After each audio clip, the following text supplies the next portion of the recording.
Hello everyone, and welcome back to the Sentries of Age, where we have just cleared out some of the cultists as well as some of these almost alien-esque creatures called the Thixel from some of the mountain passes where the humans are currently making their homes after many hundreds of years of having escaped the clutch of the ancient goblin queen and her empire from grassy goblin bones, as we discussed before.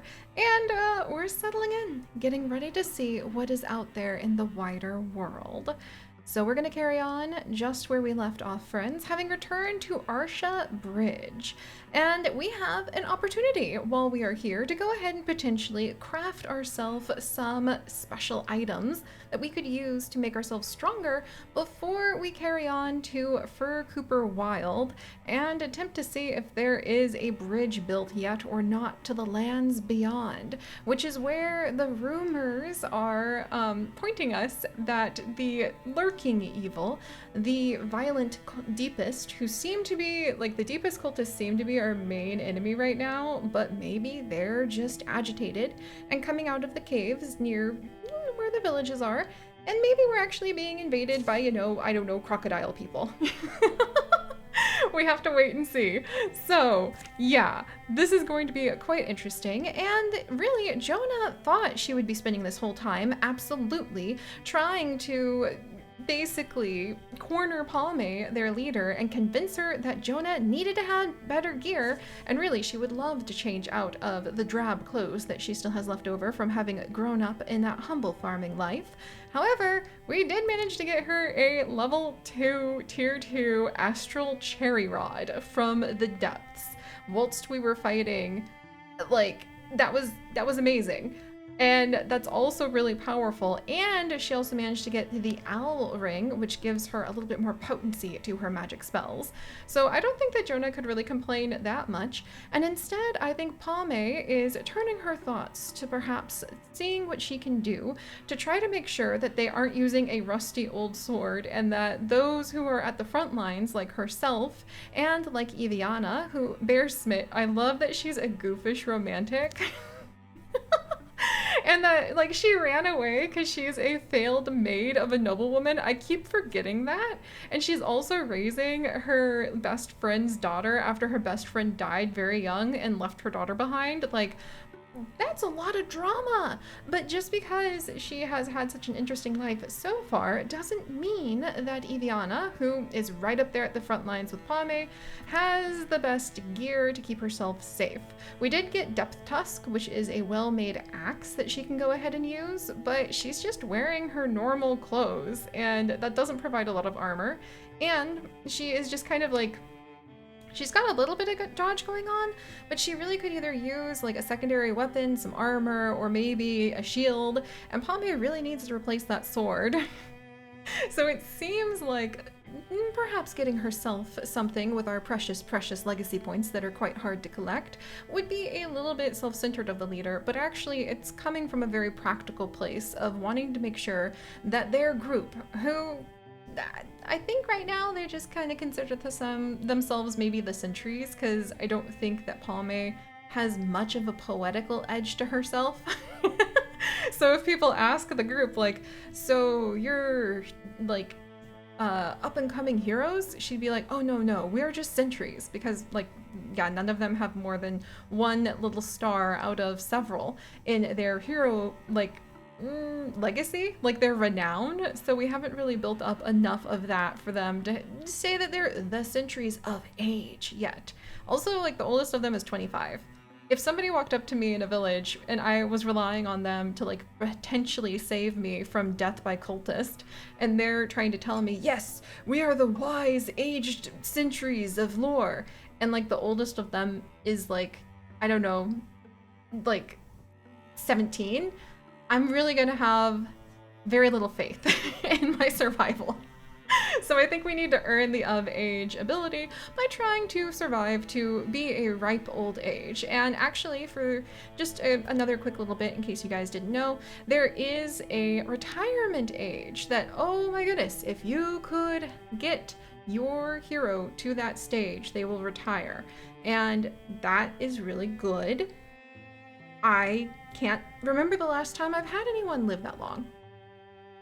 Let's just say that rumors are reaching Palme and the group in the tavern that they're staying at, that perhaps in a distant realm, a couple groups of very powerful heroes have died dramatically, completely, utter party wipe, because maybe I was trying to practice behind the scenes and make sure I knew what I was doing, and oh, did it ever get bad? So, armor. So let's go ahead and we'll craft ourselves some armor. We do want to be careful with the legacy points because they are used to try to prevent the enemies from becoming stronger. They're used to recruit people. They're used to replace resources we may not have gathered enough for crafting. And yeah, just keeping an eye on that is important, but I think we have enough to spend at the moment. Oh gosh, was there one more thing I was going to tell you guys? Yeah, you can get arms and legs and everything else chopped off if we can have everybody live long enough. Oh, they'll retire. And also, in case you guys didn't know, when I said multi-generational story that I hope will go on and on and on for many chronicles across not only these 5 chapters, but maybe 5, 10, 20, 50 more. Who knows? Probably not. No, we're gonna have optimism. Just because I had a couple party wipes doesn't mean we're not going to have this group be strong enough to survive. But that's because they can have kids. So they can fall in love and have kids. And speaking of which, I just need to really quickly make sure. Oh, what's this? Oh, she's got the back. Oh, that's so cool because she's starting to get a little bit closer. A teensy bit with Rowan and Jonah. They're cronies at least. Well, you know, that's how it goes. All right, so attracted to anyone. Jonah does seem like anyone for Eviana. I just like to keep it really loose and open like that. Oh, look at this! Rowan actually already has begun to build up a relationship with Eviana, and so has Jonah. But it looks like Eviana and Palme haven't really had a good chance to get to know each other yet. So maybe we'll make them both armor and have it be kind of like a day out to get to know one another better, whilst they are making sure that they can survive. And of the armor to get, I really want to snag this river scale for Palme. After having looked through the many different types of warrior armor that we could go ahead and pull from amongst the bustling shops along the pier here at Arsha Bridge, where Palme, no doubt, recognizes many of the merchant ships and companies who happen to be in the area, and perhaps even has ties that have given them a bit of a discount, or perhaps if they are rivals with her merchant family, perhaps they rejected her or made the price go way up. But as they wander along that pier, with the sound of the seagulls cawing overhead, the waves lashing, the people's voices slowly beginning to have hope seep into their tone more, now that it seems, for the moment at least, when they glance over their shoulders, they're safe, we're going to look through the different types of armor. There's Scale, Scoff, Cowing, Guard, Plate, and Mail, and they all do different things. We won't worry too much about the details. I'll just kind of summarize it for you guys. Basically, after having looked through everything, we're actually going to go ahead. Valiant Bracing. When guarding, she gains 1 armor. That could be interesting, but I think she wants to be a little faster than that.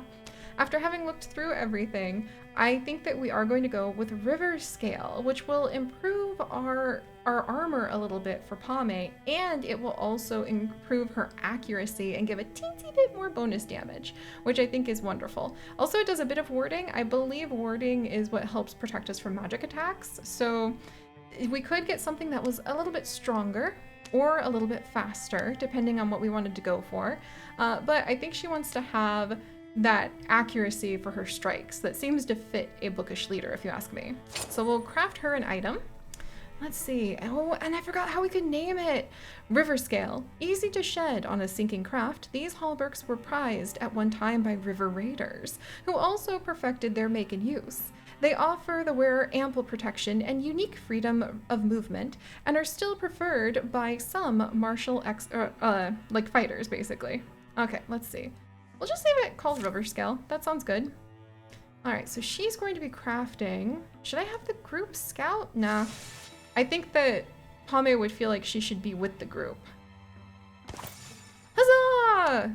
How's she look? Oh, she looks so good. I really like that. Okay. Oh man, I forgot that she still has a rusty sword. I got so like distracted by how cool. She's the only one with like such a weak weapon. Oh, but do we want to make her something yet? Oh, we do. So there are many different weapons that we could go ahead and offer to Palme. The sword. She could have a sword blessed with a water element. That is one of the elements that are natural to these weapons. There are other elemental swords and weapons we could get, but first we would have to get the blessing of one of the elemental spirits on a weapon to obtain those.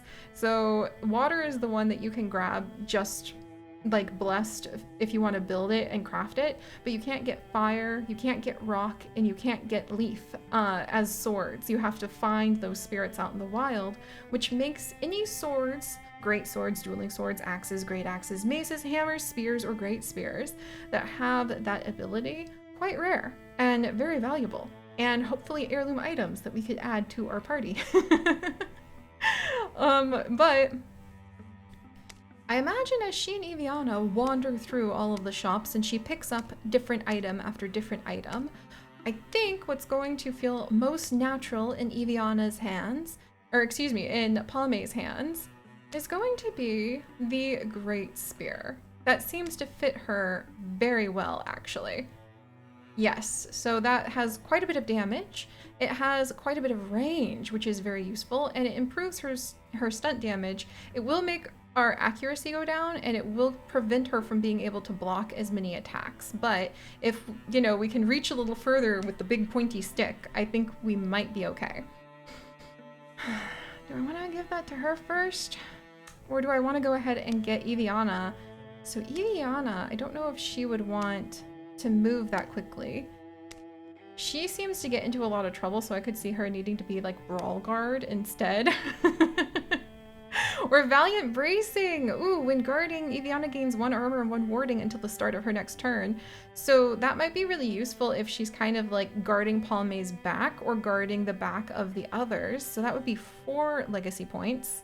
And our Great Spear, oh, would also be 4 legacy points. Oh man. Oh, I really want it. But you know what? I think that Palme would try to make a very responsible decision and protect the people that she considers her responsibility. So let's go ahead and we're going to create some plate armor that will hopefully give a cool name for Eviana so that she is not left exposed and at risk when we are out fighting. That's not something that Palme would want to do. All right, let's see. Mornclad. Okay, we're gonna give this a little bit of a better name. Let's see. Eviana. How about? We're gonna call it the maid's skirts, just to be cheeky, so that we can go ahead and have these heavy, bright breastplates that have lasted many generations since their forging. Once standard among the Dawn Watch, famous guardians of a crumbling world now gone to dust, they are now found in lightless places, private troves and mossy ruins. They'll still serve well a warrior whose face is turned to danger. So maybe, how about maids?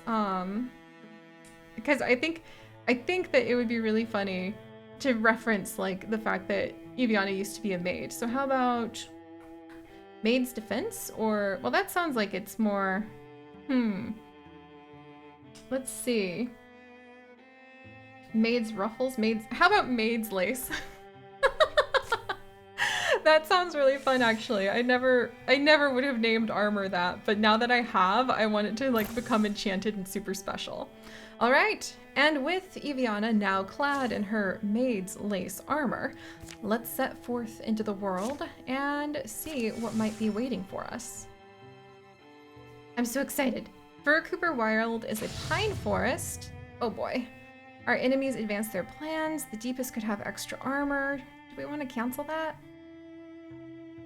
Yes. Oh, I hate to use a legacy point like that, but I think the deepest are going to be our main enemies.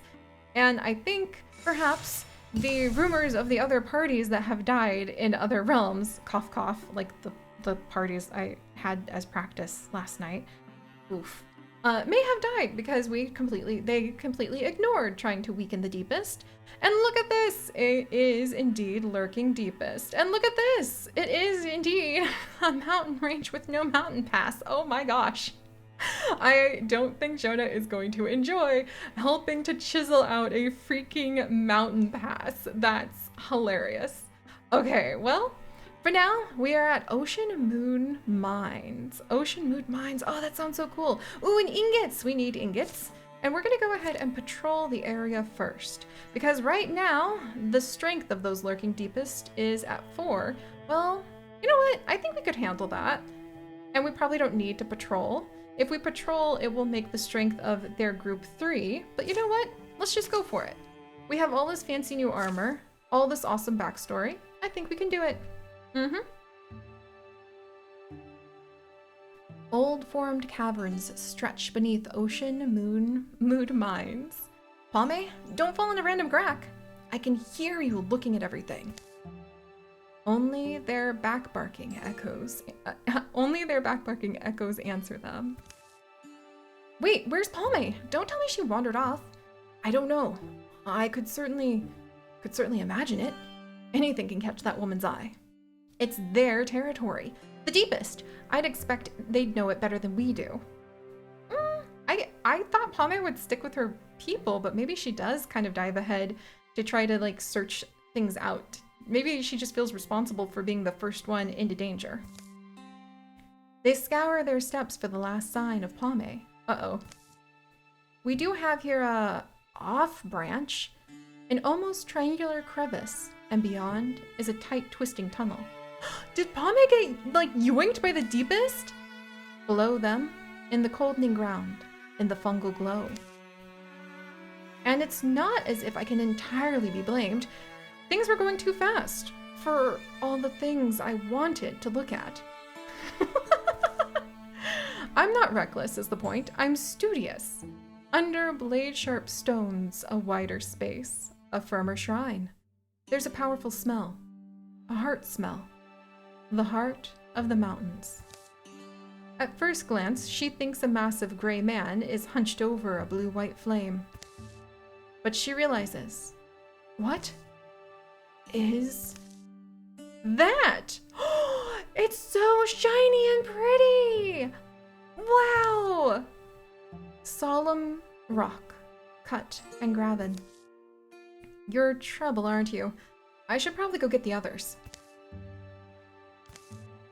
I am curious about even just the origins, the significance of what you're holding.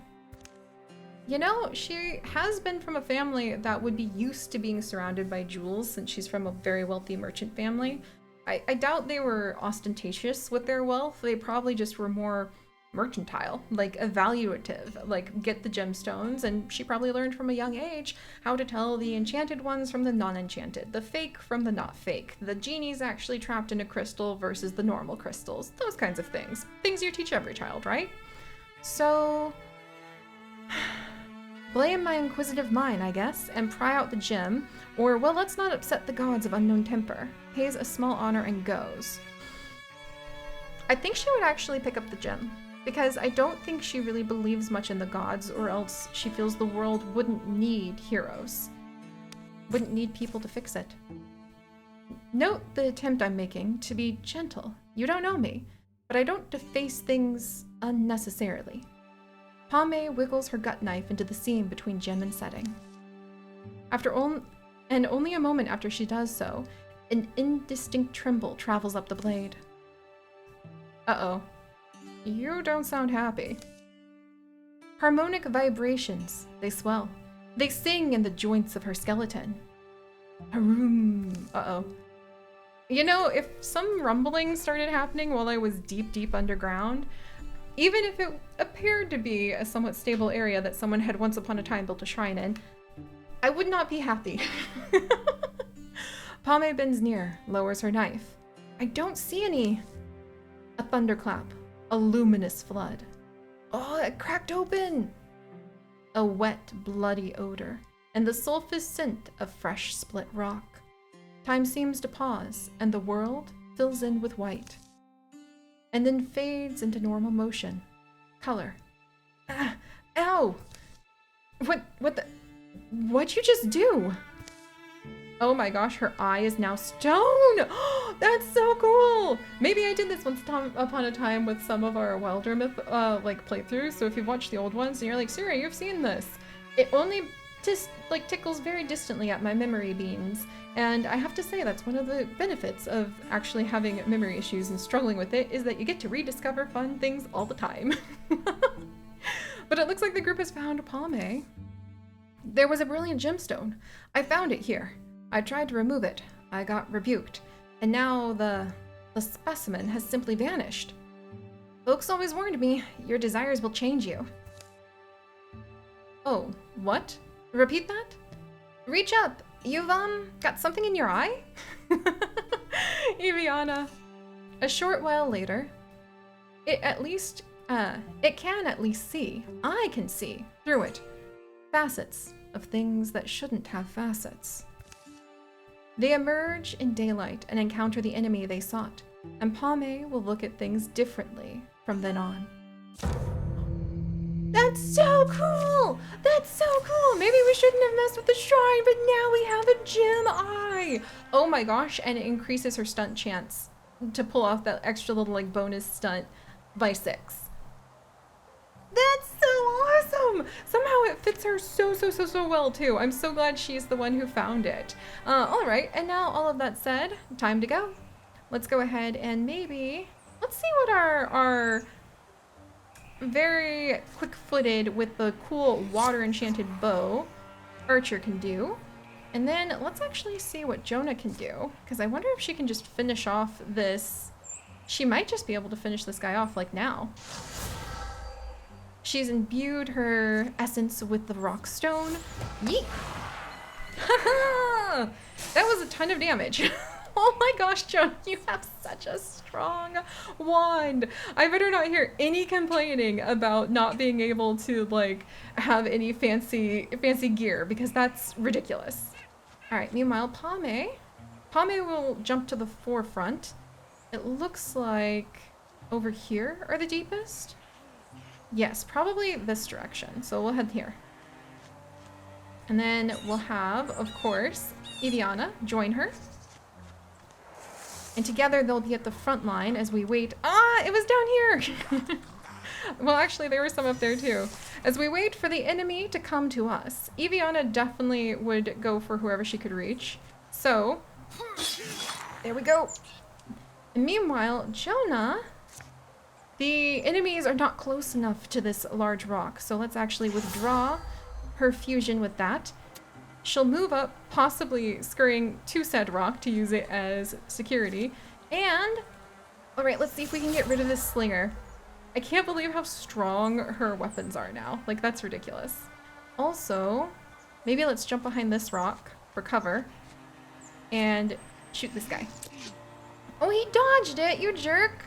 Well, okay, I think because he dodged it, Eviana would jump up to the front to try to prevent him from at least attacking Rowan and Jonah. Huh, take that! Yes, for the new armor! Letting us block the attacks. Oh, hang on there, Eviana. I'm so glad we got her armor. Because already she's getting attacked too. All right, can Palme reach him with... how dare he? Oh, no, we can't. No, we just are gonna miss him again. Oh, you jerk. Well, let's go ahead and maybe hit the fire next to him. Oh my gosh. Jonah! What kind of ridiculously strong wand do you have? That is just absolutely bonkers. All right, and then I guess we're gonna go ahead. Rowan will jump forward again. These guys are gonna take these guys out, no problem. I don't know what we were so worried about. And then I think once more, Eviana is gonna go after this slinger, leaving this fool to fall to Palme's blade, even if it is a very rusty blade. Oh, and I forgot how we get extra movement when Palme makes a kill. Ooh, we're gonna need to use that a lot more. All right. Meanwhile, the last woken slinger falls to Rowan's weapons. Nice! Okay, you know what? I think Palme actually has been doing a good job of getting everybody prepared. Excellent! So Wolf Call could be upgraded now that, yes, we're of level 2 renown! I guess having a gemstone for an eye would make you a bit of a subject of gossip amid the villagers, to say the least. But we could upgrade Wolf Call for her, which would... Wolf Called heroes also receive +1 damage on flanking attacks. Or she could become a bard, which reduces the cost of recruiting jobs by 1 and increases the stunt chance to all heroes in the party. Or a paladin. If she ends her turn by moving, she will automatically enter guardian. Or she could do backslam. Oh man. Automatically increase damage? I mean, on flanking attacks? Like, wow. Yeah, we're gonna do that because that helps everybody. Ooh, a throwing net! Once per combat, attempt to immobilize an opponent. So, pin the foe for 2 turns. Maybe, who should I give that to? Rowan, Pame, maybe Eviana to like hold things down right now. I'm going to give it to Eviana so that she can come behind because she has a free hand as well. And eventually Palme might have a 2-handed like spear. And she can try to help like tackle the beast and the evil creatures and the cultist and everybody else with violence in their hearts who are trying to kill us. And then Palme can deliver the killing blow, or poke as the case of a spear might be. With battle done, they stand still a moment, warmed over by the rays of a lowering sun. The gem cast a tickle of light through Palme's thoughts. It's better anyway when people are attracted to what's behind the eyes. Jonah. Thanks, Jonah. You can still fight. You can see and see well. I see the edges and faces of things, like I never saw before. It's weird. It does give you a certain, allure? I have a lot to figure out. I have the entire world to sort of look at through a new lens. My worry is, oddly, something I feel, that perhaps it'll travel to my heart, under my ribs someday. You'll only find a cold, glittering, impervious jewel. That's really poetically put. Whether it was wrath or reward, a trap or a twist of coincidence, will always be hard to tell. Years will show how deep the changes in Palme go. And an ancient god will dream in darkness. Fresh dreams of new visions above the earth. That's so cool! It's like an ancient god who hasn't had the opportunity to see beyond its cave for millennia, now finally can see because he's looking through Palme's eyes. Or it's looking through Palme's eyes. That's so cool! Oh my goodness! Okay, I like that a lot. That's pretty fun. But alright, so let's go ahead and we will secure Ocean Mood Mine, because we're going to need a mine if we're going to literally have to mine our way through this mountain range. Oh yeah, that's gonna take a hot minute. But how exciting! I love how you have no idea how dramatically everyone will change from adventure to adventure, or what kind of lore will be added to the world. This is the first of our crystalline warriors. Will we have more in the future? What kind of gods or creatures or transformations, of which there are a lot that our characters could transform into, just to let you know. Yeah, there's a lot of them. Some of them are good, some of them not good. It's gonna be interesting. But it will be quite interesting to see which of the transformation elements becomes strongest in this realm. And I also think it's quite fitting that for a woman raised among the glitter of gold of a merchant family, and raised amidst the towering mountains all around us that really lock in this tiny little community she ended up at, well, it makes sense that she would be the one with the crystalline eye. But alright, my friends, we're gonna secure this, and I will see all of you next time, where hopefully we're gonna have even more grand adventure. Stay curious, everyone. Bye-bye.